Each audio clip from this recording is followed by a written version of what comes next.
le nom du Seigneur soit béni. Je nous souhaite la bienvenue dans la maison de Dieu. Et je prie que Dieu qui a déjà commencé à nous faire du bien, continue encore à le faire. Amen. Très loin où nous étions en train de nous reposer,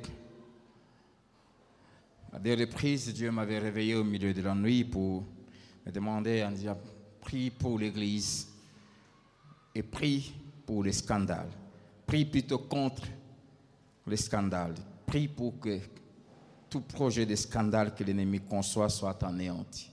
Je me suis mis à prier pendant que je concevais le programme de l'année selon ce que Dieu me mettait à cœur. J'avais mis dans les 4 enseignements qu'on va donner au mois de février aux responsables des départements. On allait commencer par celui-ci. Et j'avais à cœur de parler, de prévenir les responsables des départements sur toute forme de scandale d'enseigner. Le mercredi, quand je suis arrivé au bureau vers 7 h du matin, alors que je voulais travailler par rapport à l'enseignement du soir, le Seigneur m'a dit, pour ce qui est des scandales, ce n'est pas seulement aux responsables, parle à toute l'Église. Je travaillais vers 15 h. Je commençais un peu à lutter en moi, est-ce que j'en parle le mercredi ou j'en parle le dimanche. Je me suis dit, bon, je vais seulement enseigner le mercredi. Et Dieu a conduit le culte de mercredi d'une manière merveilleuse. Ça n'a pas été un culte d'enseignement, un culte de prière, c'était glorieux. Qui était là le mercredi, ceux qui étaient là savent comment le Seigneur nous a dirigés. Et vu la façon dont le Seigneur avait conduit le culte du mercredi, j'ai compris que je devais en parler aujourd'hui. Je prie vraiment que vous puissiez m'écouter très bien. Est-ce que vous m'entendez au fond là-bas? Au fond là-bas, vous entendez très bien? Vous n'entendez pas bien? Réglez-moi ces problèmes, s'il vous plaît.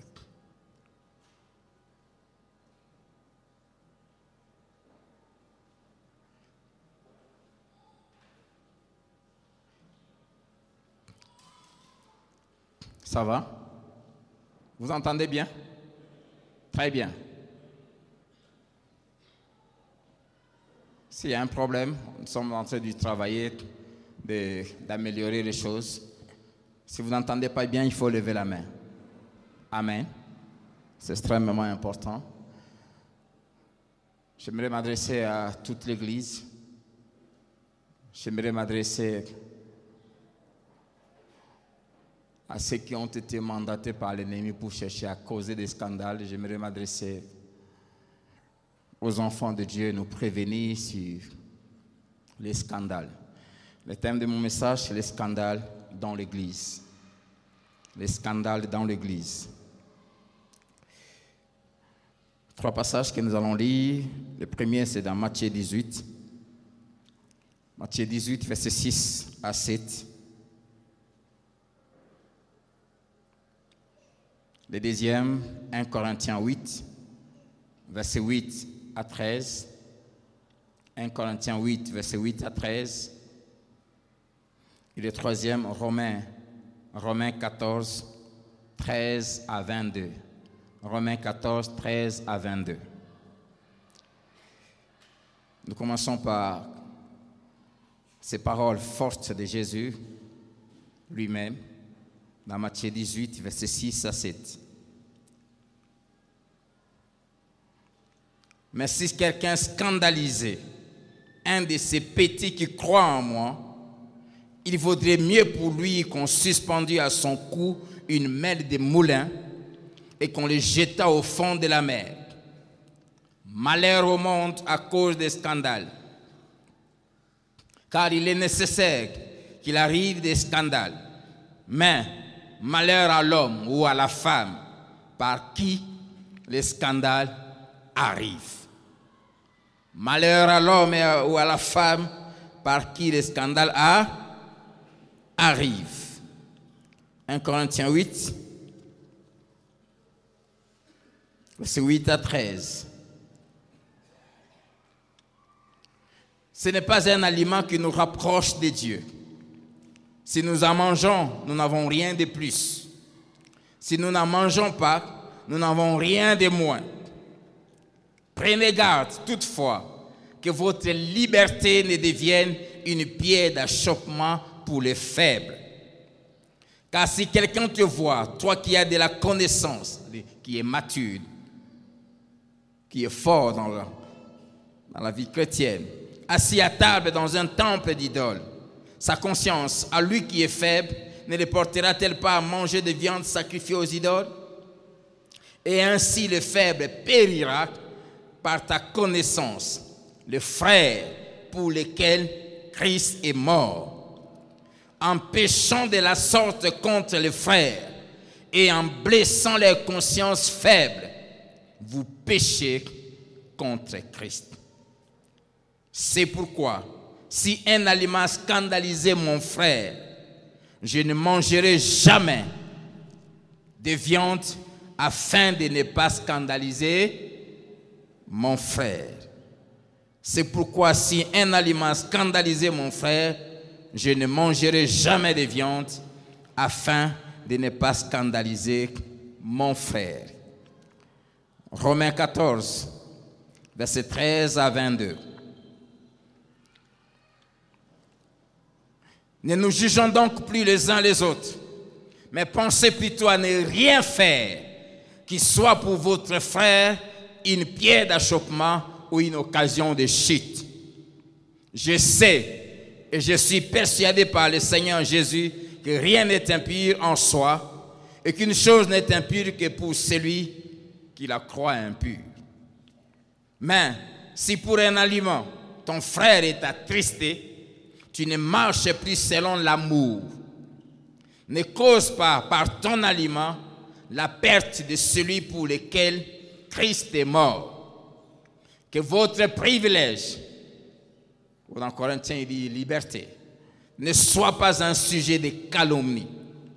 Car le royaume de Dieu, ce n'est pas le manger et le boire, mais la justice, la paix, la joie par le Saint-Esprit. Celui qui sert Christ de cette manière est agréable à Dieu et approuvé des hommes. Ainsi donc, recherchons ce qui contribue à la paix et à l'édification mutuelle. Pour un aliment, ne détruis pas l'œuvre de Dieu. À la vérité, toutes choses sont pures, mais il est mal à l'homme, quand il mange, de devenir une pierre d'achoppement. Il est bien de ne pas manger de viande, de ne pas boire de vin et de s'abstenir de ce qui peut être pour ton frère ou ta sœur une occasion de chute, de scandale ou de faiblesse. Cette foi que tu as, garde-la pour toi devant Dieu.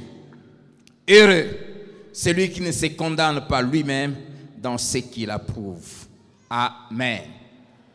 Amen. Ces paroles sont tellement profondes et claires. Nous allons essayer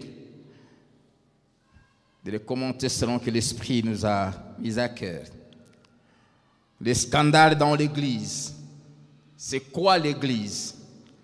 L'Église vient du mot grec ecclésia qui veut dire une assemblée composée des hommes et des femmes qui ont été appelés à part, des gens que Dieu a soustraits du monde, corrompus et pervers, et qui se sont consacrés à lui.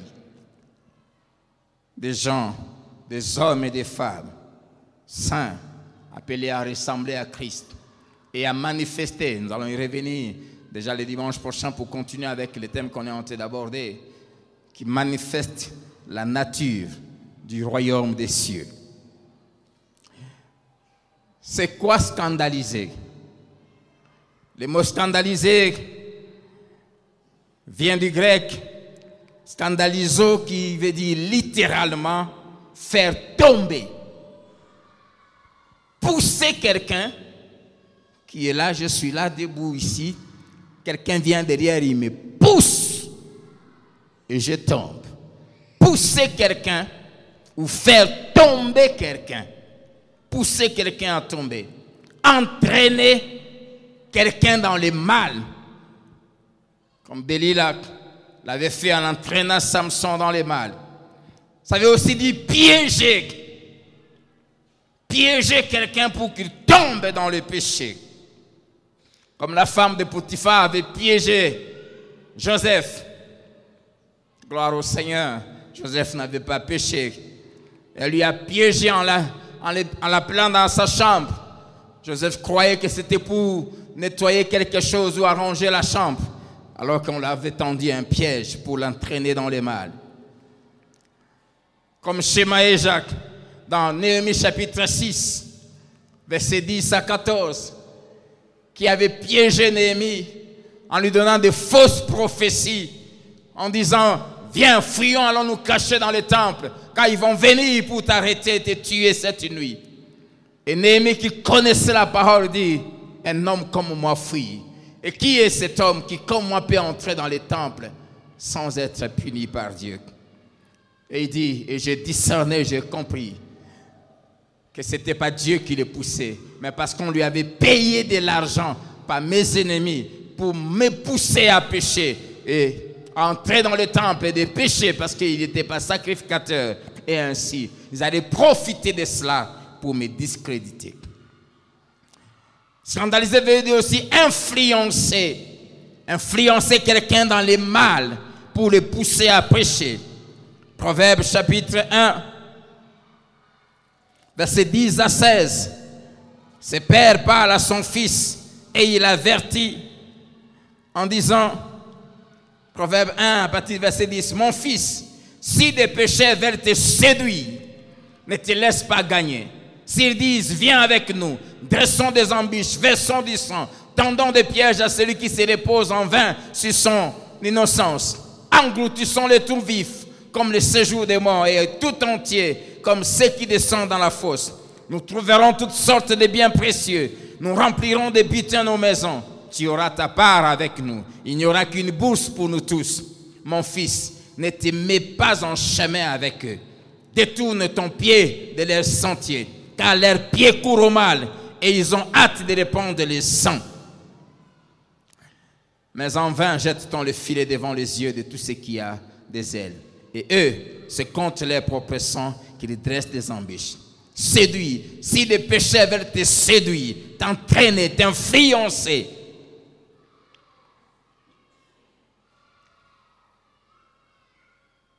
scandaliser, enfin veut dire faciliter la chute de quelqu'un dans le péché.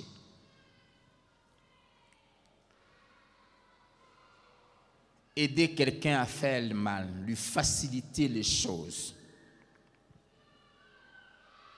On peut scandaliser consciemment, c'est-à-dire on se laisse utiliser par le diable ou par les hommes pour pousser quelqu'un au péché, comme Delilah qui a été payé par les princes des Philistins pour faire tomber Samson, ou inconsciemment, par un mauvais comportement, une mauvaise attitude, une manière mauvaise de se comporter, de faire, sans se rendre compte, on devient une occasion de chute. Scandaliser. Qui est-ce qu'on scandalise? Oui, on peut scandaliser les païens, mais ce n'est pas d'eux que je vais parler ce matin. C'est le scandale causé vis-à-vis d'un fils, d'une fille de Dieu. Le scandale dans l'Église, au milieu des hommes et des femmes censés être des saints qui appartiennent à Dieu. Jésus dit, si quelqu'un scandalisait un de ces petits-enfants qui croient en moi, ces petits-enfants, il s'agit des chrétiens. Ceux qui ont reconnu Jésus comme Sauveur et Seigneur. Et le scandale dont on parle, c'est quand un chrétien se permet de scandaliser un autre chrétien, c'est-à-dire le pousser à pécher. Retenez bien la définition. Le mot scandaliser veut dire pousser quelqu'un à pécher.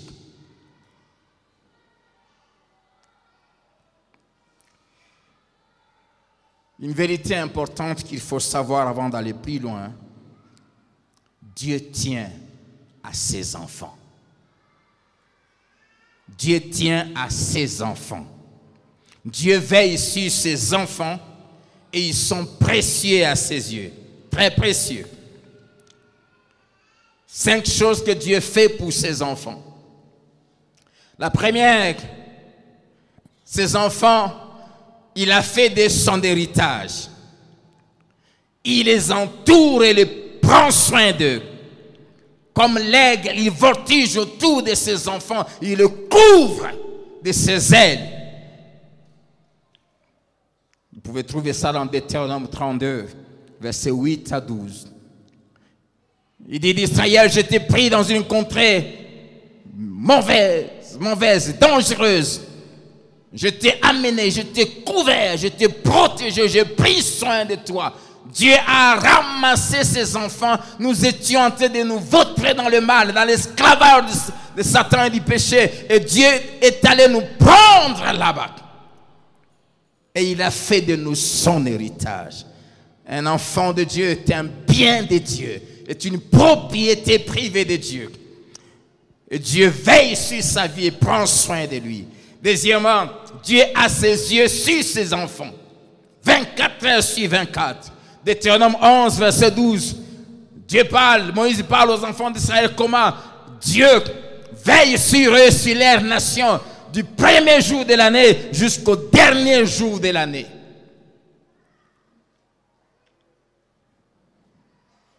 L'Éternel, ton Dieu, a continuellement les yeux du commencement à la fin de l'année sur toi, sur ta nation. Psaume 34, verset 15. Ses yeux sont sur le juste. Les yeux de Dieu sont sur le juste. Est-ce que vous m'entendez toujours bien là au fond? Vous n'entendez pas bien? Très bien. Troisièmement, Dieu maudit. Dieu détruit. Et il finit même par tuer ceux qui nuisent à ses enfants. Quand il appelait Abraham, et il faisait d'Abraham son bien, sa propriété, lui et ses descendants, il dit, je maudirai celui qui te maudira. Quatrième chose que Dieu fait pour ses enfants, même la mort d'un chrétien, la Bible dit qu'elle a du prix aux yeux de Dieu. Psaume 116, verset 15. Elle a du prix aux yeux de l'Éternel, la mort de ceux qui le craignent. C'est pour comprendre, si la mort d'un chrétien est si précieuse aux yeux de Dieu, à combien plus forte raison sa vie. Cinquièmement, toucher à ses enfants, c'est toucher, c'est se permettre, c'est oser avoir l'audace de mettre son doigt dans l'œil de Dieu. C'est défier Dieu, c'est l'attaquer en face, c'est le menacer, c'est lui déclarer la guerre.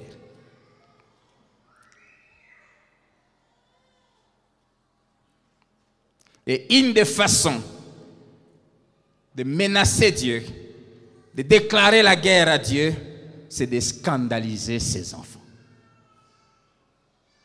Les pousser à mal agir, soit d'une manière ou d'une autre, ou soit en facilitant leur chute dans le péché.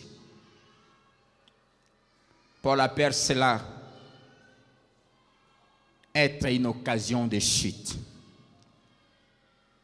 être une pierre d'achoppement sur la route d'un chrétien, ce qui lui permet de se heurter, de tomber.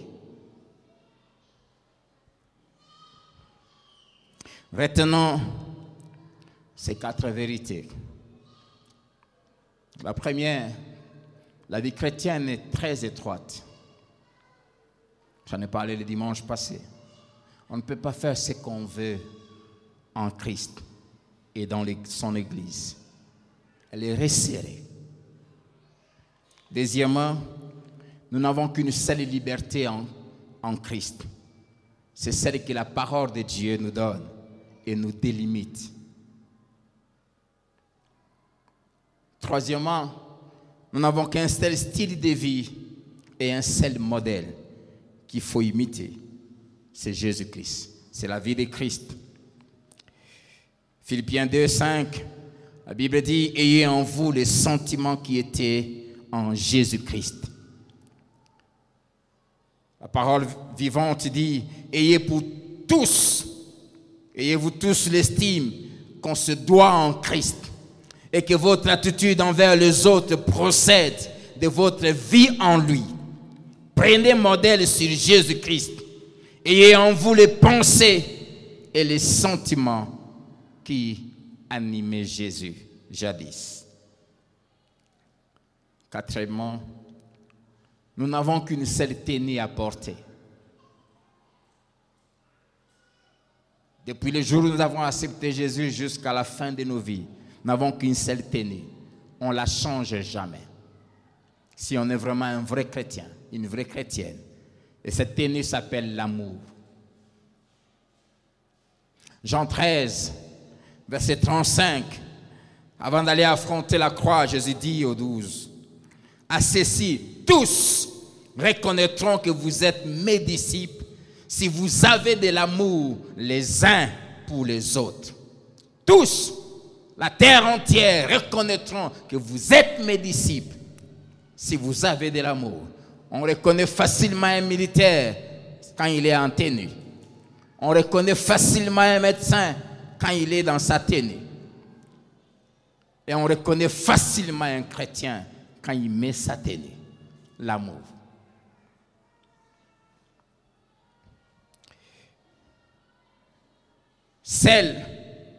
L'amour de Dieu qui habite nos cœurs par le Saint-Esprit peut nous aider à éviter de scandaliser les autres. Cet amour doit premièrement être chaque jour versé dans nos cœurs par le Saint-Esprit, comme la Bible le dit. Déversé dans nos cœurs par le Saint-Esprit. Deuxièmement, il doit abonder et remplir nos cœurs. 1 Thessaloniciens chapitre 3, verset 12, la Bible dit que le Seigneur augmente de plus en plus parmi vous et à l'égard de tous cet amour de Dieu. Que Dieu l'augmente. Plus on grandit dans l'amour de Dieu et dans l'amour pour les autres, pour son œuvre, plus on veille sur son comportement pour ne pas être une occasion de chute pour les autres. 1 Thessaloniciens 4, verset 10. Nous vous exhortons, frères, à abonder toujours plus dans cet amour. Je nous exhorte ce matin à abonder toujours et plus dans l'amour de Dieu. Je nous encourage ce matin, comme Ephésiens 3, 18 nous le dit, et ça fait même partie des 5 grâces et bénédictions que Dieu a mises à notre disposition pour cette décennie, que nous puissions plonger dans les profondeurs, dans les hauteurs, dans les largeurs, et connaître la hauteur, la largeur, la longueur et la profondeur de l'amour de Dieu. Plongeons-nous dans l'amour de Dieu.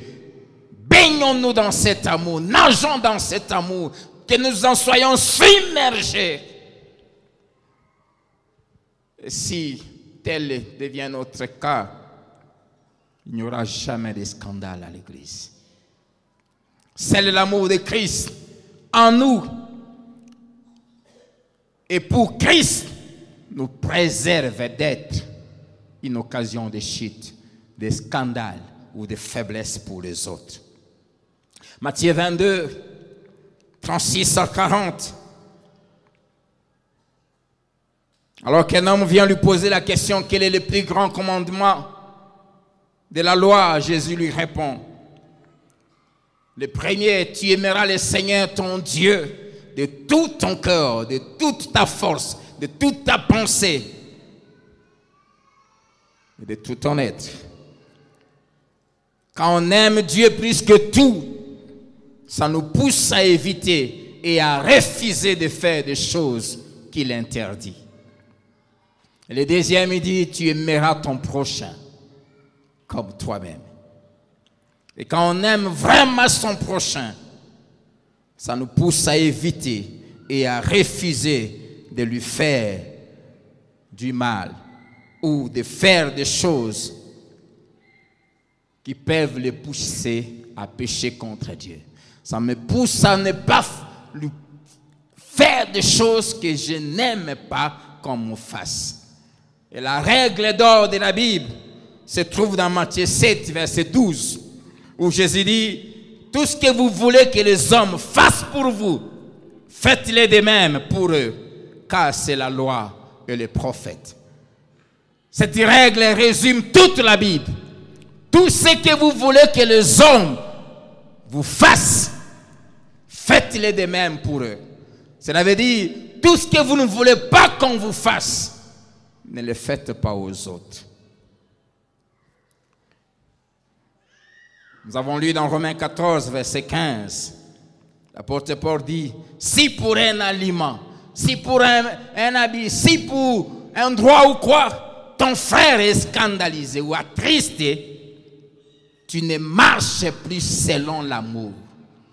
Si pour un comportement, pour un aliment, pour une boisson, pour un droit que tu veux revendiquer, si quelque chose que tu veux faire peut scandaliser ton frère, tu cesses de marcher selon l'amour.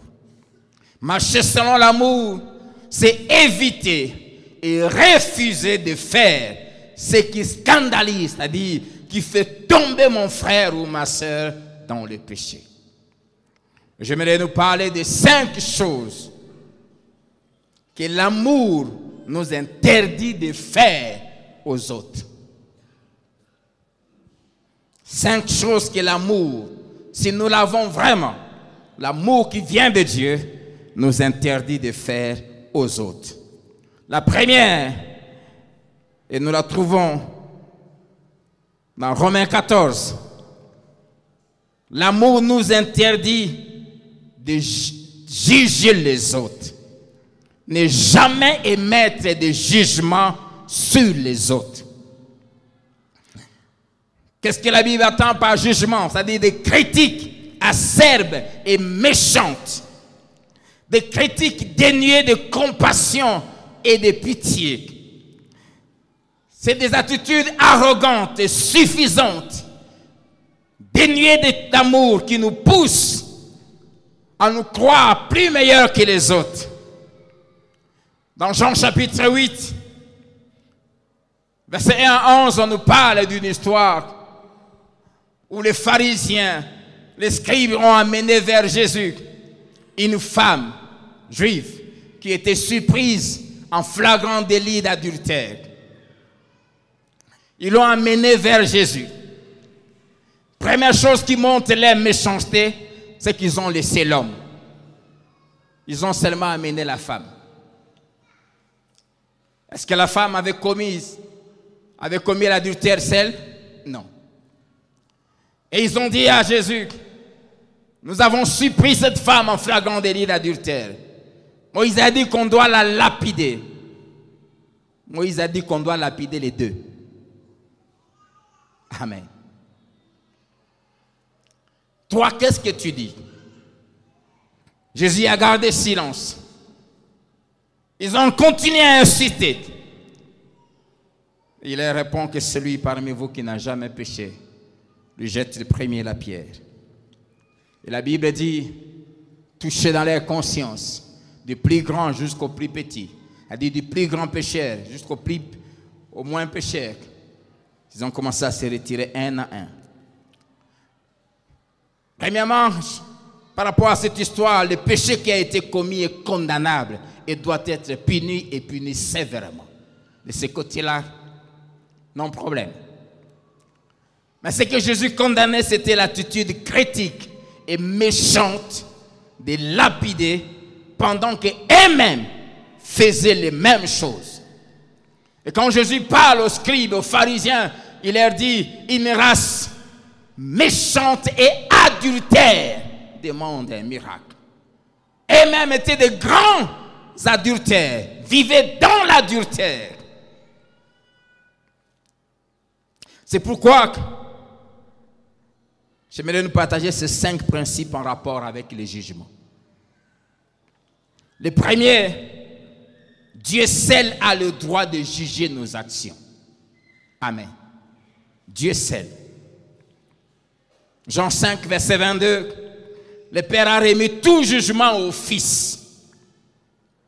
Deuxième principe, personne n'a le droit de juger les serviteurs d'autrui, seul son maître. Romains 14, verset 4, qui es-tu, toi qui juges un serviteur d'autrui? S'il se tient debout ou s'il tombe, cela regarde son maître. Mais il se tiendra debout, car le Seigneur a le pouvoir de l'affermir. Qu'est-ce que cela veut dire? Si le maître du serviteur, seul a le droit de juger son serviteur, même quand il pêche, cela ne veut pas dire qu'il applaudisse ses bêtises. Mais même quand il condamne et punit, l'objectif du maître, c'est de finir par le relever. Amen. Et de l'aider à ne plus y tomber. Troisième principe, Dieu seul a le droit de juger parce que lui seul connaît les véritables raisons et les motivations de nos actions. Bonnes ou mauvaises, lui seul connaît les motivations et les raisons. 1 Corinthiens chapitre 4, verset 5.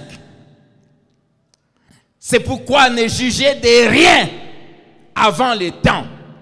C'est-à-dire, avant que nous puissions comparaître devant le tribunal de Christ, où chaque chrétien aura à rendre compte de ce qu'il a fait, des choses, des talents et de la vie que Dieu lui avait donné depuis le jour qu'il avait accepté Jésus, jusqu'à soit au jour de sa mort ou au jour de l'enlèvement.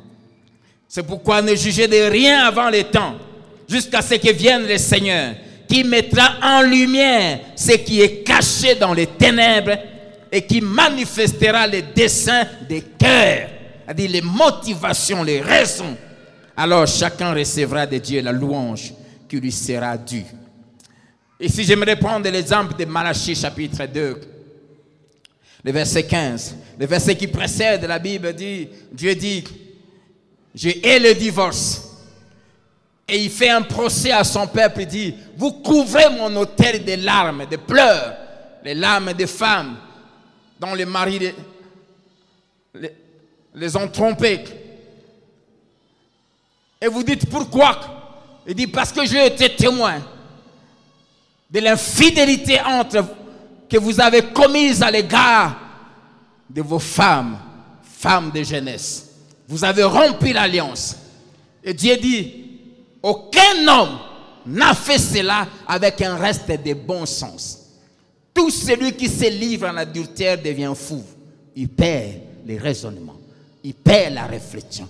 Aucun n'a fait cela avec un reste de bon sens.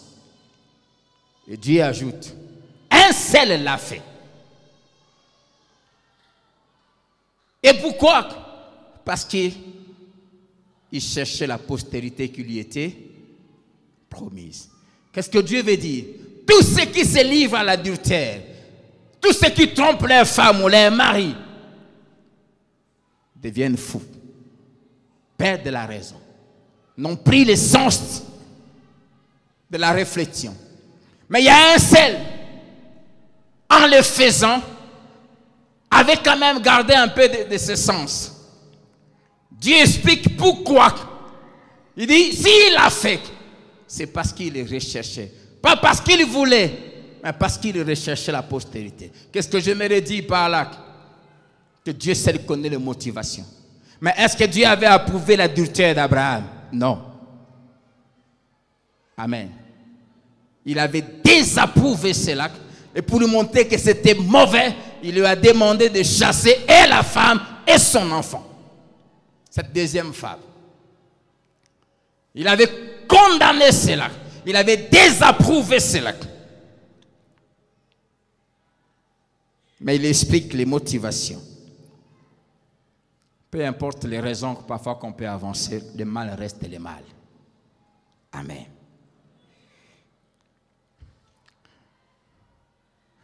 Évitons de parler à longueur de journée sur les autres, sur leurs fautes, sur leurs erreurs. Évitez le colportage, évitez à rapporter, tu parles ici, tu parles ici, tu parles ici. Voire éviter de condamner les autres. Quatrième principe, celui qui veut juger et condamner les autres doit s'assurer de ces trois choses. Premièrement, il doit s'assurer que lui-même ne commet pas les mêmes fautes. Romains 2, verset 1, dit, toi qui juges les autres, tu fais exactement ce qu'ils font. Deuxièmement, il doit s'assurer qu'il ne pêche pas et qu'il n'a jamais péché. Dans Jean 8, verset 11, Jésus a dit à ceux qui demandaient qu'on lapide cette femme, que celui d'entre vous qui n'a jamais péché lui jette le premier, la pierre. Troisième chose, il doit s'assurer, avant qu'il fixe ses yeux sur la paille qui est dans l'œil de son voisin, il doit s'assurer que dans son propre œil, il n'y a pas de poutre. Amen. Si vous voulez vous permettre de mettre des jugements sur les fautes des autres, rassurez-vous que vous-même, vous n'avez jamais péché, que vous ne péchez pas et qu'il n'y a rien de sale dans vos propres yeux. Au cas contraire, fermez votre bouche. Cinquièmement, le jugement dont la Bible parle ici est différent de celui que Dieu nous demande dans l'Église d'exercer entre le bien et le mal, pour dissocier le bien du mal.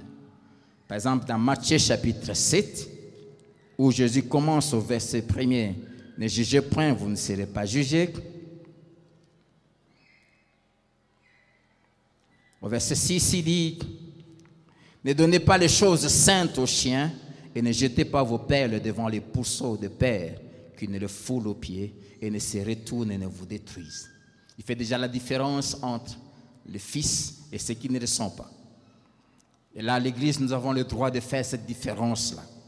Et de verset 15 à 20, il dit, gardez-vous de faux prophètes. Ils viennent à vous en vêtements de brebis, mais au-dedans, ce sont de loups ravisseurs. Vous les reconnaîtrez à leurs fruits.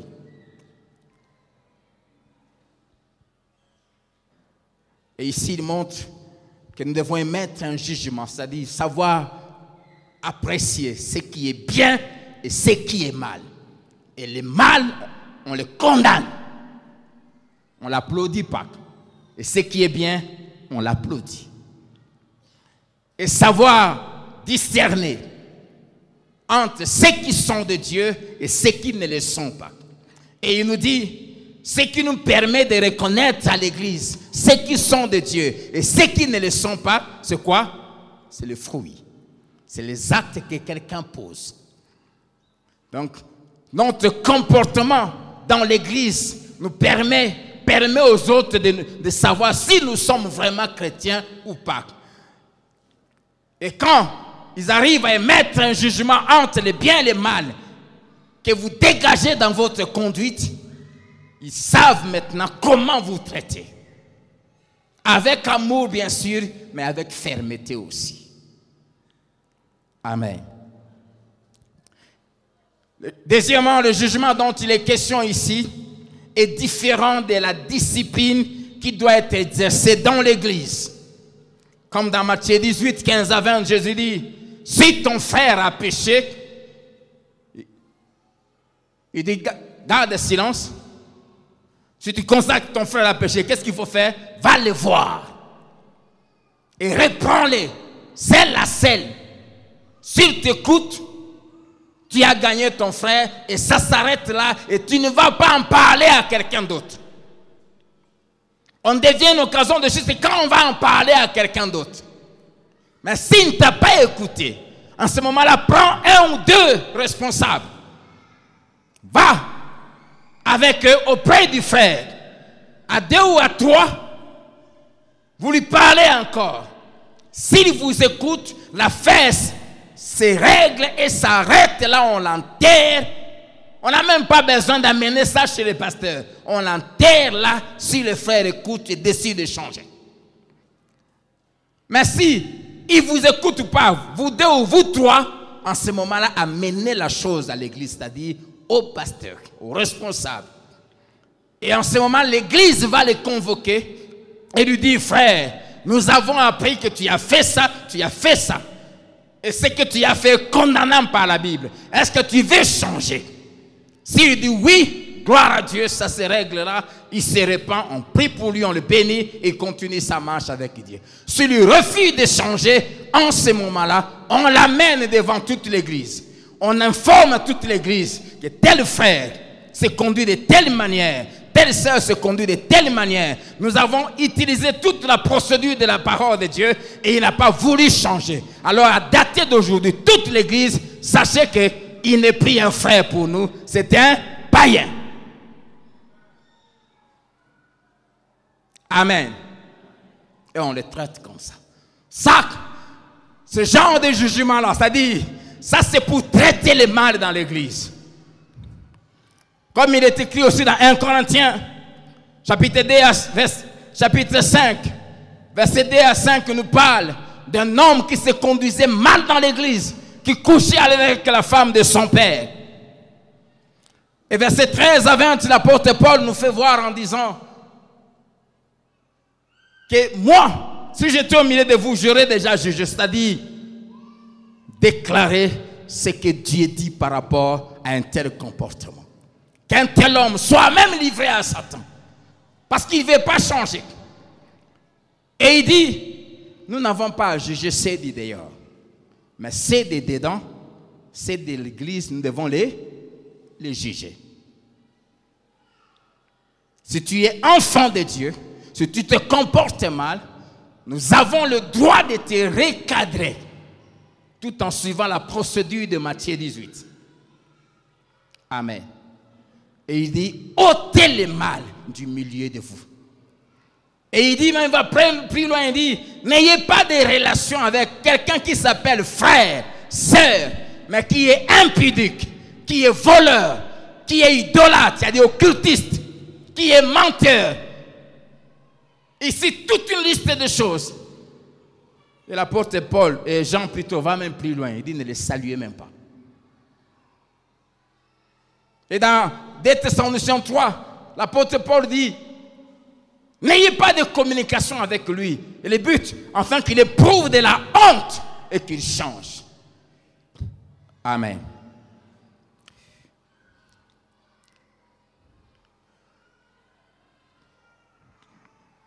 Quand on se met à parler du mal des autres, à raconter, ça fait mal à la personne concernée. Qu'est-ce qui arrive? Ça pousse la personne, lui aussi, à parler du mal de vous. En ce moment-là, vous devenez une occasion de chute. Ça lui pousse à agir mal. En ce moment-là, vous l'avez entraîné à mal agir et à pécher contre Dieu. Même les faibles qui vous entendent critiquer, j'aimerais vraiment me dresser contre tous ceux qui prennent l'habitude de se retrouver à deux pour parler de quelqu'un d'autre. Les chrétiens ne parlent pas de l'autre quand il n'est pas avec eux.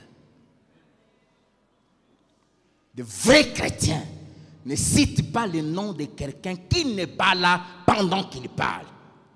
Si vous avez quelque chose à reprocher quelqu'un, la Bible dit, va le voir. Dites-moi amen.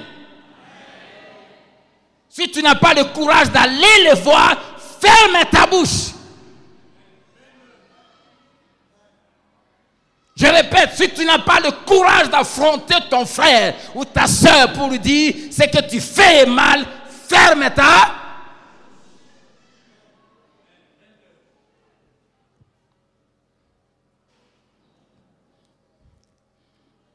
Deuxième chose que l'amour nous interdit de faire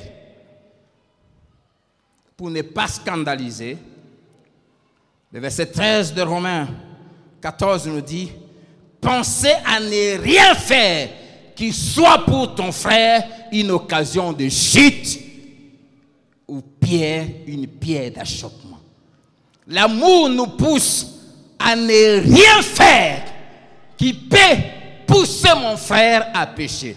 Rien faire, rien dire, rien initier, rien entreprendre, rien porter, rien manger, rien boire, bref, rien faire qui peut pousser mon frère à pécher. La Bible dit quoi? Rien faire, rien dire. Si tu sais que ce que tu vas dire peut faire du mal à l'autre, le pousser à pécher, ne le dis pas. Si tu sais que ce que tu vas porter peut pousser quelqu'un d'autre au péché, ne le fais pas, ne rien faire qui peut être pour mon frère ou ma soeur une occasion de chute. Troisième chose que l'amour nous interdit de faire. Versets 15 à 16, toujours des Romains.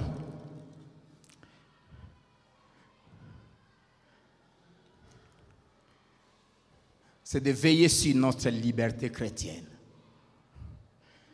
Veiller sur notre liberté chrétienne. En Christ, nous sommes libres. Mais si pour un aliment ton frère est attristé, tu ne manges plus selon l'amour. Ne cause pas par ton aliment la perte de celui pour lequel Christ est mort.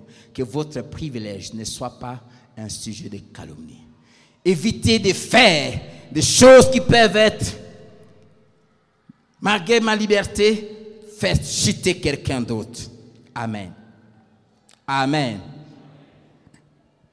Quand on parle de liberté chrétienne, ça a rapport avec les choses qui ne sont pas nécessairement péchées pour moi. Par rapport à la maturité que j'ai, à la connaissance que j'ai de la parole de Dieu, par rapport à ta maturité, tu sais que ça, ce n'est pas un péché. Mais ces choses qui ne sont pas nécessairement péchées pour toi, et même dans les choses dont la Bible ne parle pas clairement ou n'interdit pas clairement, mais si tu sais que ce qui n'est pas péché pour toi, quand tu le fais, peut devenir péché pour quelqu'un qui est faible dans sa foi, qu'est-ce qu'il faut faire? Ne pas le faire. Je vous donne un exemple. Un frère qui va visiter une sœur à 23 heures. C'est écrit dans la Bible, non? Les sœurs ne doivent pas visiter les frères la nuit. Vous avez déjà vu ça dans la Bible? Ce n'est pas écrit, n'est-ce pas? Mais est-ce que c'est bien de le faire? Non. Non.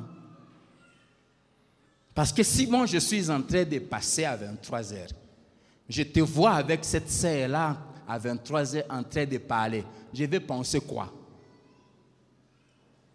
Dites-moi, vous êtes en train de prier en cours de route dans le noir? C'est ce que je vais penser? Alors, si je me mets à penser que vous êtes en train soit de vous embrasser ou quelque chose de sale, en pensant comme ça, je pêche. Pourquoi? Parce que l'amour ne soupçonne pas les mal. Mais j'ai péché à cause de qui? À cause de vous. En péchant, vous m'avez scandalisé. C'est-à-dire, vous m'avez poussé à...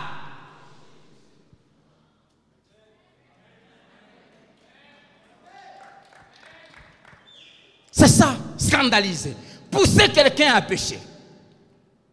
Si vous étiez prudent, si vous n'aviez pas fait ça, j'aurais passé calmement arrivé chez moi sans mauvaise pensée.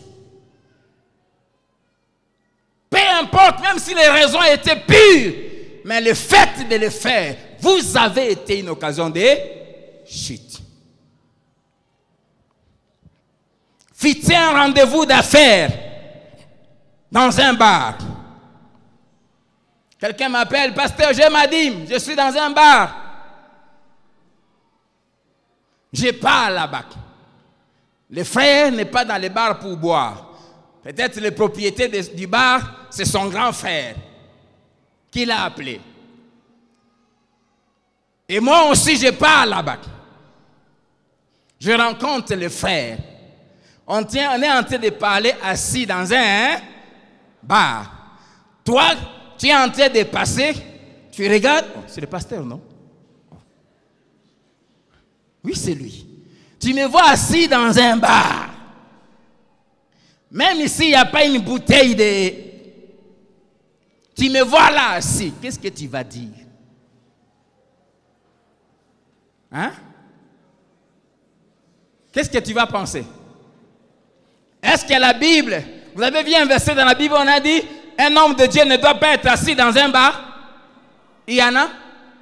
Mais si tu me vois dans un bar, c'est que l'apôtre Paul dit, si toi qui as la connaissance, tu vas dans un temple d'idole, c'est-à-dire dans une loge, ça c'est pour les gens de telles sciences occultes.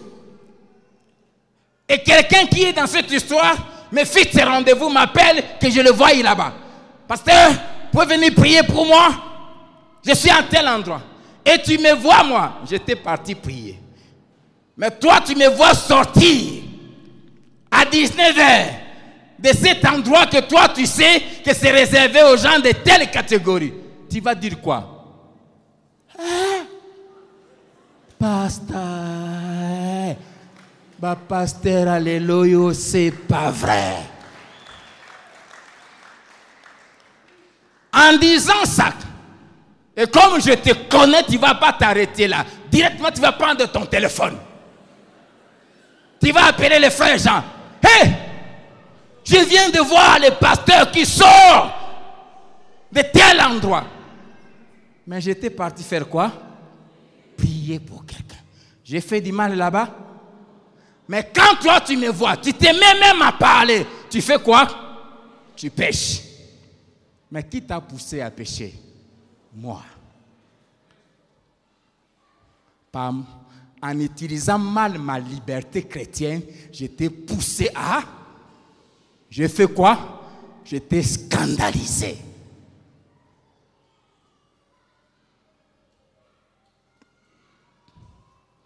Amen. Et l'apôtre Paul utilise le verbe attrister. Attrister en grec veut dire causer une souffrance, causer une détresse, causer un chagrin.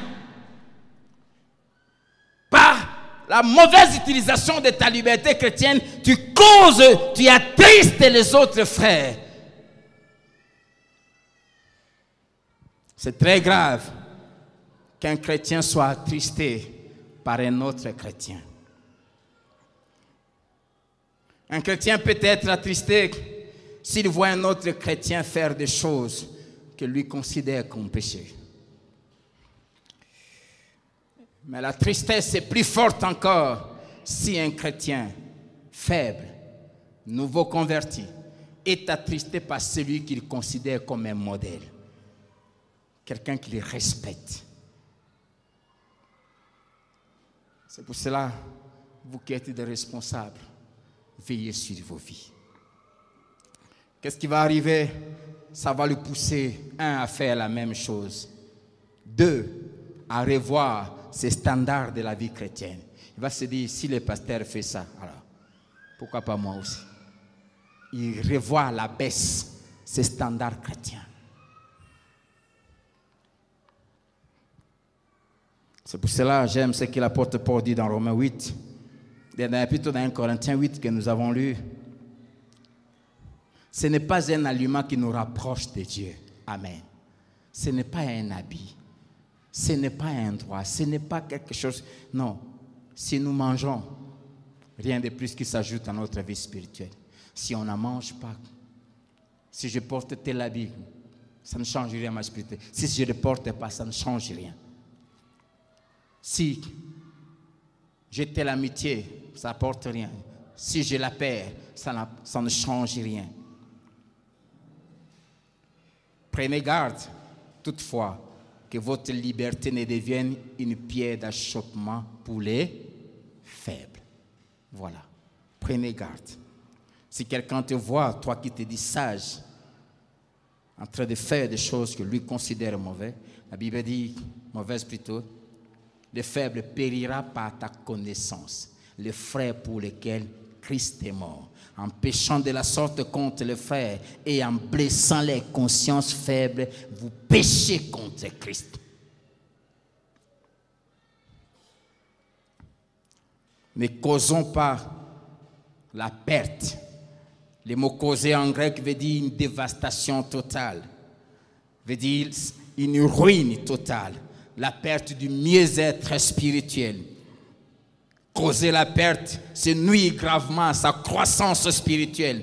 C'est affecter sa santé spirituelle.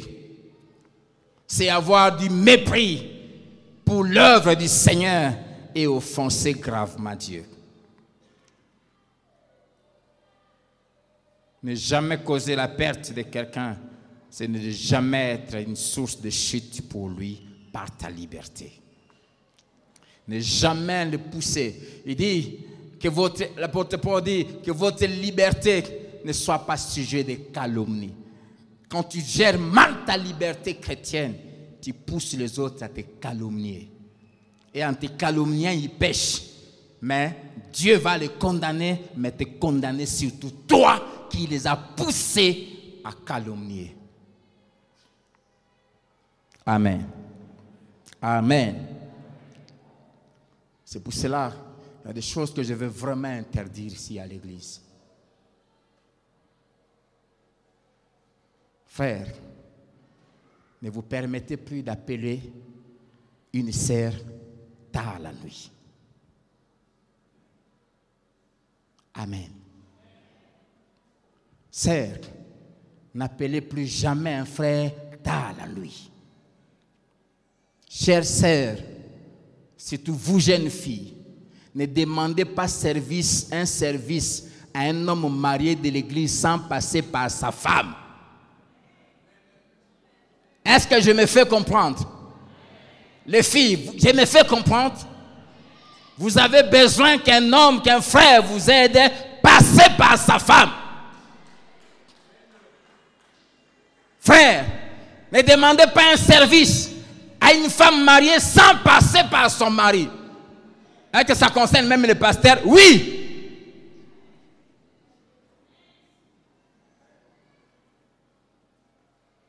Les femmes qui travaillent avec moi, qui sont des responsables des départements, après 19h, si j'ai besoin d'elles, je demande à ma femme de les appeler. Et de dire le message que je vais leur dire. Sinon, j'appelle son mari et dis, passe-moi ta femme. Pour que son mari sache que je parle avec sa femme. Et de quoi on parle. Évitez de causer du trouble. Dites-moi Amen.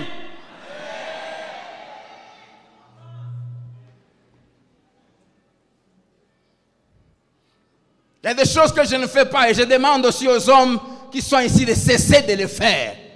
Tu n'es pas avec ta femme dans ta voiture, ne prends pas une sœur.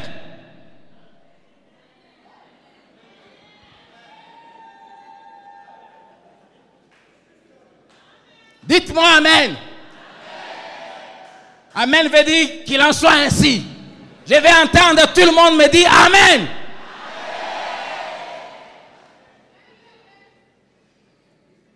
On ne veut pas de scandale ici.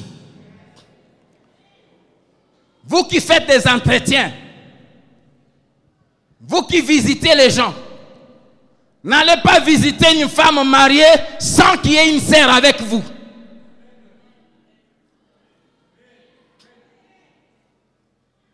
Les entretiens se font ici.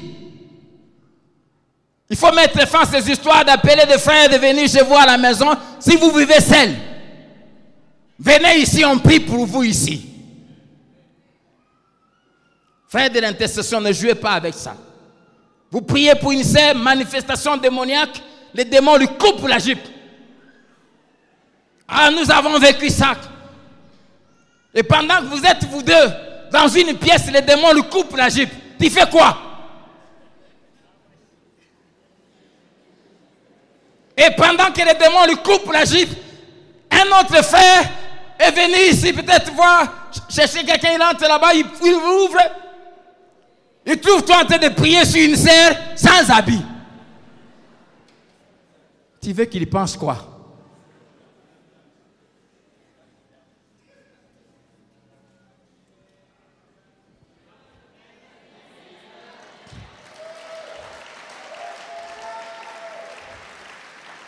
Ne causez pas la perte des enfants de Dieu.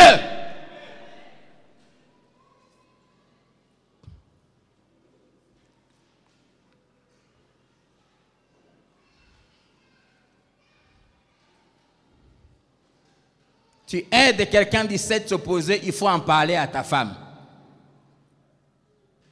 Amen. Quatrième chose que l'amour nous interdit de faire. L'amour, ici c'est l'amour nous interdit de faire des choses qui ne contribuent pas, 1, à la paix, 2, à l'édification. Verset 19. Veillez.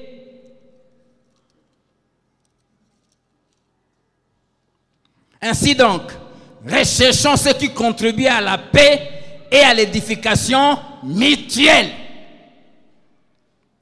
L'amour nous interdit de faire des choses qui ne contribuent pas à la paix. Nous devons rechercher la paix sociale, la paix dans la vie des autres, la paix dans l'église, la paix dans les départements. Tout celui qui fait des choses qui troublent les départements crée des scandales. Des ouvriers qui n'aiment pas obéir aux autorités, aux responsables. Des ouvriers qui font des choses qu'à leur tête.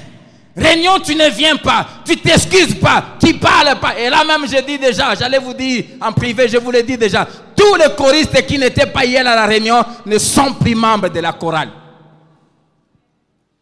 On est fatigué des gens qui font des choses à leur tête. Vous devenez des occasions de chute pour les autres. Et surtout pour moi. Tu viens quand tu veux. Tu ne viens pas, tu ne t'excuses pas.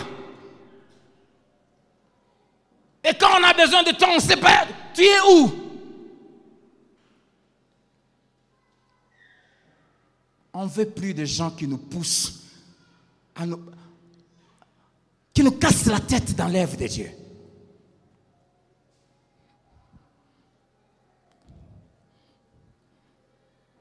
Le vrai chrétien recherche la paix.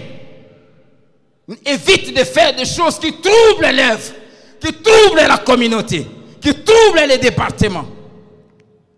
Évitez de faire des choses qui troublent les couples et les familles d'autrui.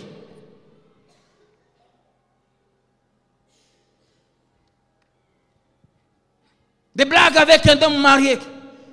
Papa. Ce que tu fais là, ça va créer quoi dans ce couple-là?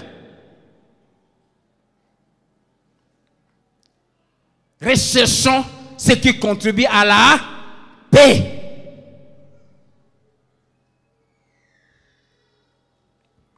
La paix dans les relations entre nous. Matthieu 5, verset 9. Jésus dit, heureux ceux qui procurent la paix, car ils seront appelés fils de Dieu. Le fils de Dieu, le fils de Dieu procure la paix. Psaume 15 nous parle des conditions qu'il faut remplir pour avoir accès dans la présence de Dieu. Qui peut accéder à la présence de Dieu? Qui peut approcher Dieu? On cite tant de conditions. Et parmi ces conditions, il dit, celui qui recherche et poursuit la paix. Si tu veux avoir accès dans la présence de Dieu, recherche la paix. Poursuis la paix. Deuxième chose qu'il faut éviter de faire. Éviter de faire des choses qui ne contribuent pas à l'édification. Le verbe édifier veut dire construire, bâtir. Et là, il s'agit de bâtir la vie spirituelle des chrétiens. La croissance spirituelle. 1 Corinthiens 10, verset 23, la Bible dit, tout m'est permis, mais tout n'édifie pas. Tout m'est permis. Je suis libre de faire tout ce que je veux, sauf ce qui n'édifie pas les autres. Ce qui ne bâtit bâtit pas les départements, ce qui ne bâtit pas l'église. Les gens qui font des choses qui ne bâtissent pas l'église détruisent. Tout ce qui ne bâtit pas scandalise, pousse les autres à pécher. Ce qui édifie, c'est ce qui contribue à la croissance spirituelle. Tout m'est permis, mais tout n'édifie pas. Et dans 1 Corinthiens 6, verset 12, tout m'est permis, mais tout n'est pas utile. Amen. Tout n'est pas utile. Je suis libre de m'habiller comme je veux, de me coiffer comme je veux. Mais quelle est l'utilité de mettre une jupe ici? C'est utile à quoi par rapport aux autres? Par rapport à l'édification de la foi des autres. Tout m'est permis, mais tout n'est pas utile. Le mot utile veut dire ce qui est profitable, ce qui est bénéfique, qui est avantageux, qui ajoute un plus. Veillons en effet que ce qui est utile et qui édifie. Cinquième chose, que l'amour nous empêche de faire aux autres. L'amour nous pousse de nous priver de quelque chose que nous aimons. J'aimerais parler calmement. L'amour nous pousse de nous priver de quelque chose que nous aimons. Quelque chose auquel nous avons droit. Quelque chose dont nous sommes libres de faire. Si et seulement si cette chose scandalise les autres. Verset 20. Pour un aliment ne détruit pas l'œuvre de Dieu. À la vérité, toutes choses sont pures. Mais il est mal à l'homme, c'est-à-dire au chrétien, quand il mange, de devenir une pierre d'achoppement. Verset 21. Il est bien de ne pas manger de viande, de ne pas boire de vin et de s'abstenir de ce qui peut être pour ton frère, ta sœur, une occasion de chute, de scandale ou de faiblesse. L'amour pour Dieu, l'amour de Dieu dans mon cœur, l'amour que j'ai pour Dieu et l'amour que j'ai pour toi me pousse à m'empêcher, à me priver de faire des choses que j'aime, des choses auxquelles j'ai droit, des choses que je n'estime pas mauvaises, mais qui te scandalisent. Et pour un habit ne détruit pas l'œuvre de Dieu.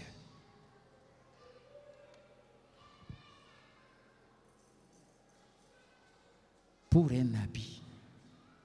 Je ne peux pas concevoir qu'une fille de Dieu vienne à l'église mal habillée. Quand on dit mal habillée, ça veut dire quoi? Porter un habit qui expose tes cuisses. Porter un habit qui te sert et dessine toutes tes formes corporelles. Porter un habit qui met tes seins dehors. Pour un habit, même si ça t'a coûté des milliards, ne détruit pas l'œuvre de Dieu. Tu te dis chrétien et tu bois de la bière. Pour une bière, ne détruit pas l'œuvre de Dieu. Il est bien pour un chrétien de s'abstenir du vin pour ne pas scandaliser. Pour une coiffure, ne détruis pas l'œuvre de Dieu. L'œuvre de Dieu, c'est qui? C'est ton frère, c'est ta sœur. Nous sommes l'œuvre de Dieu.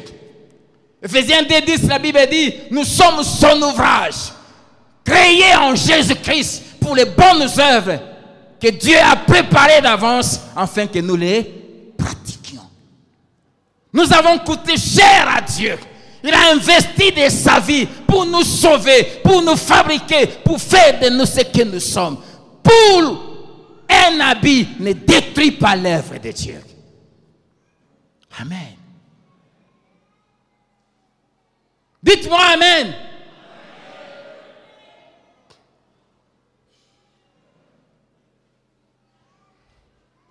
On n'a pas de besoin de gens qui viennent détruire l'œuvre de Dieu. Imagine, on est en train d'adorer. Tu viens à l'église, tu portes un pantalon là, tu sais que quand tu fais ça, ça descend ici. Et tu mets quelque chose de court ici. Et tu te permets même de te mettre là à genoux. Le frère qui est derrière, qui est en train d'adorer, qui ouvre les yeux. Tu veux que ce frère-là fasse quoi? Tu es en train de détourner quelqu'un de l'adoration qu'il doit offrir à Dieu. C'est grave. Il y en a même qui se permettent quand on danse, mal habillé, venir se trémousser ici. Je vais commencer à venir, moi-même, je t'enlève, je dis, rentre, va t'asseoir.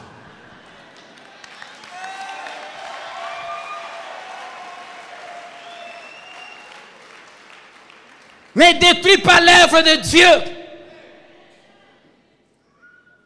pour un habit, pour ta beauté.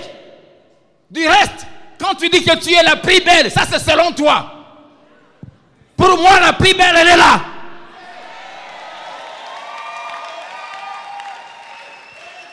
Si tu es belle à tes yeux, à mes yeux, tu es vilaine.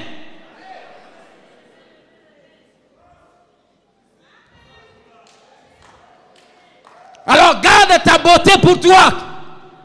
La Bible dit, cette foi que tu as là, garde-la pour toi devant Dieu. Ta beauté là, garde ça pour Dieu. Tes seins là, garde ça pour Dieu et pour ton mari. Nous n'en avons pas besoin. J'ai les miens, ils sont là.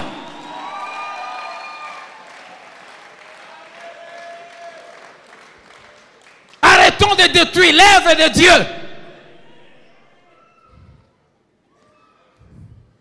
Il faut s'abstenir de certaines choses. Éviter ou refuser de devenir une occasion de chute. 1 Corinthiens 8, 13. C'est pourquoi si un aliment scandalise mon frère, je ne mangerai, et j'aime ça, jamais de viande, afin de ne pas scandaliser mon frère. Il y a des habits qu'il faut dire, toi je ne te porterai plus jamais. Parce que quand je te porte, je deviens une occasion de chute.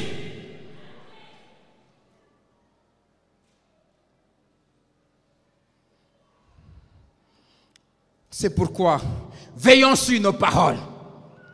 Veillons sur notre manière de parler, notre manière de répondre aux autres, de réagir. Que tes paroles ne deviennent pas une occasion de chute, surtout quand tu sais que tu es quelqu'un que d'autres considèrent. Et vraiment, lui, il m'a parlé comme ça. Veillons sur nos réactions, veillons sur nos attitudes, veillons sur notre apparence. Notre habillement, nos coiffures, nos maquillages, tout ça. Veillons sur ce qu'on mange, ce qu'on boit, ce qu'on regarde à la télé. Tu ne dis pas que c'était mauvais.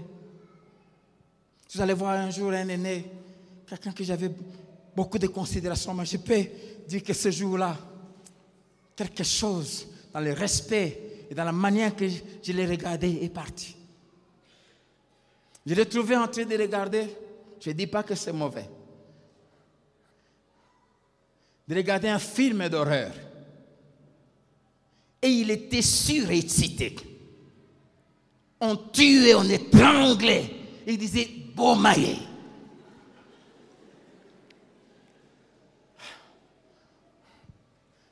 J'ai baissé la tête. Et puis à un moment, il a mis les catchs américains là. Ce jour-là, j'ai découvert ces catchers-là, John Cena. Il a fait à quelqu'un une prise là, comme ça. Et cet aîné, ce pasteur était sûr, il disait, oui, vas-y, vas-y, vas-y, vas-y. Les journalistes disaient, mais il va mourir, il va mourir. Et puis, les mains, il était joyeux. Je suis resté tranquille. C'est un sport, oui. Je ne sais pas. Personnellement, ça m'avait fortement dérangé. Pas seulement de les voir, regarder ça. Bon, je ne vois pas du mal à ça, les quatre, je ne dis pas que c'est mauvais. Mais surtout la joie qu'il éprouvait. de voir quelqu'un qu'on est en train d'étrangler. Si je me rappelle pourquoi il avait pris son pied ici, il a bloqué, il est tiré comme ça. Et Sekatiel a voulu même frapper pour dire abandon. Mais il n'arrivait pas à bloquer. Les journalistes même disaient, il faut que l'arbitre arrête, sinon il va mourir. Je ne sais pas comment ça avait continué, mais quand il a lâché, le monsieur restait là, il ne se levait pas. Et ce pasteur, il dit, ah oui, bien. Il y a des choses quand vous faites, vous ne savez pas la valeur que celui qui est à côté vous donne. Et quand il vous voit faire ou dire, peut-être il n'aura pas le courage de vous faire, de vous dire quelque chose. Mais simplement il va partir et dire, je ne les connaissais pas bien. Vous devenez une occasion de chute. Je ne sais pas si je vais terminer. Veillons aux endroits que nous fréquentons. Veillons même aux hommes que nous fréquentons. Les faites simplement, si vous me voyez avec certaines personnes, vous savez que cette personne elle est comme ça. Je ne fréquente pas tout le monde. Il y a des gens que je ne voudrais pas qu'on me voie avec. Et je ne vous dis pas que si vous voyez un frère avec une mauvaise personne, ça veut dire peut-être qu'ils se sont rencontrés en cours de route. Peut-être même ils se connaissaient.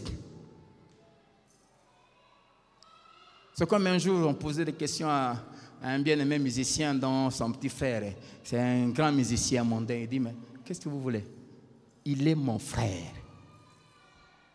Même s'il est ce qu'il est, il est mon frère. Veillons. Veillons à la gestion de nos droits et comment nous les revendiquons. Dans Matthieu 17, Jésus est merveilleux. Verset 24 à 27. Jésus est entré dans le temple et puis ceux qui collectaient les dédrachmes, qui étaient un impôt qu'on payait une fois l'an, que tous les Juifs payaient pour le fonctionnement du temple, interpelle Pierre en disant, mais pourquoi ton maître ne paye pas l'impôt? Les dédrachmes. Jésus appelle Pierre, il lui pose la question, il dit, entre les étrangers et les princes, qui doivent payer l'impôt? Pierre répond, il dit, ce sont les étrangers. Les princes sont donc exemptés. Qu'est-ce que Jésus voulait dire à Pierre? Cette maison, c'est la maison de mon Père. Je suis le fils, je suis l'héritier, le propriétaire de cette maison. Et en tant que tel, je n'ai pas le droit de payer cet impôt. Mais il ajoute, mais pour qu'il ne soit pas scandalisé. C'était son droit de ne pas payer. Mais est-ce que les autres reconnaissaient Jésus comme fils de Dieu? Non. Ne pas le payer, ça les scandalisait. Ça les poussait à le traiter comme quelqu'un qui est rebelle, qui ne se soumet pas aux lois de la maison de Dieu, qui ne respecte pas la maison de Dieu. Parce qu'ils n'avaient pas la révélation que Jésus était le fils de Dieu. Et Jésus dit à Pierre, pour qu'il ne soit pas scandalisé, va pêcher. Le premier poisson que tu vas attraper, ouvre-lui la bouche, tu trouveras 2 pièces d'argent. Il va payer l'impôt pour toi et pour moi.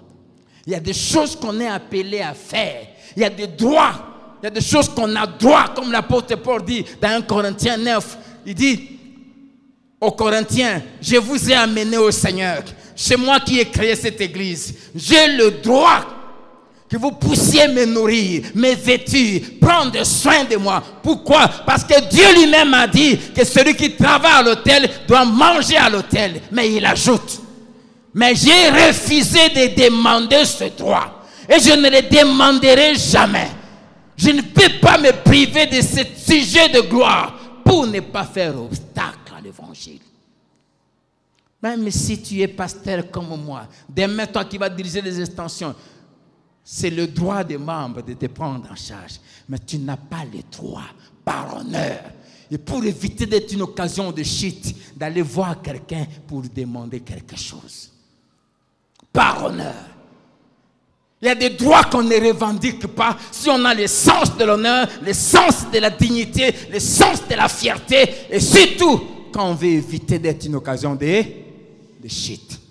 Tant que je serai pasteur ici, jusqu'à ma mort, personne ne m'entendra un jour, ne me verra un jour, ni moi, ni ma femme, que je viens lui dire, achète-moi une chemise, donne-moi ceci, ou je manque ceci, ou j'ai tel problème, ou je vais voyager, trouvez-moi ceci. Jamais. Cette gloire-là, je ne permettrai à personne de m'enlever ça. Amen. Il y a des droits qu'on ne revendique pas. Soyons irréprochables. Donnez-moi des 5 minutes juste de terminer ce que j'ai déjà dépassé. Ouf. Parlez juste des conséquences des scandales. Des graves conséquences. La première, la mort est préférable au scandale. Jésus dit, celui qui va scandaliser un de ces petits qui croient en moi, mieux vaut pour lui qu'on prenne une grosse pierre, qu'on prenne plutôt une chaîne à laquelle on rattache une grosse pierre, on l'enchaîne et on le jette à la mer. Jésus évoque une sorte de condamnation que les Juifs exerçaient contre des grands criminels. Et plutôt que les Romains utilisaient pour sanctionner, condamner des grands criminels, qu'est-ce qu'on faisait? On leur attachait une corde à laquelle on rattachait une grosse pierre et on les jetait à la mer. Et le Juif qui connaissait la gravité de cette peine préférait même qu'on les crucifie qu'à ça. Et quand Jésus évoque ça, il dit, celui qui ose scandaliser, dit, par son comportement, par son attitude, faire quelque chose qui pousse un autre chrétien à pécher, mérite cette condamnation-là. C'est pour montrer la gravité d'être une occasion de chute. Deuxièmement, il dit malheur. Malheur au monde à cause des scandales. Le mot malheur dans la Bible est utilisé par Dieu ou même par les hommes de Dieu pour maudire, pour proclamer une condamnation divine, pour proclamer un jugement de Dieu, un jugement divin. Et pourquoi un tel châtiment? À cause de 3 raisons principales. Pourquoi un châtiment aussi dur? Premièrement, parce que Christ est mort pour ce frère ou cette sœur que tu scandalises. Romains 14, 15. Par ton aliment, ne cause pas la perte de celui pour lequel Christ est mort. Ses frères, son rachat a coûté cher. L'entraîner au péché, c'est grave. Romains 14, verset 20. À cause de ton aliment ou de ton habillement, ne cause pas, ne détruis pas l'œuvre de Dieu. Les chrétiens et l'œuvre de Dieu. Voilà la deuxième raison. Cette œuvre qui a coûté très cher à Dieu. Et la troisième raison, 1 Corinthiens 8, 11 à 12 nous montre, faire pécher un chrétien, c'est pécher contre Christ lui-même. En péchant ainsi, en entraînant les frères dans le péché, la Bible dit, vous péchez contre Christ lui-même. Jésus termine en disant, il est impossible qu'il n'y ait pas de scandale. Mais malheur à celui ou à celle par qui le scandale arrive. J'aimerais te supplier de prendre la résolution dans ta conduite de ne jamais être celui qui cause la chute des autres. Que Dieu vous bénisse.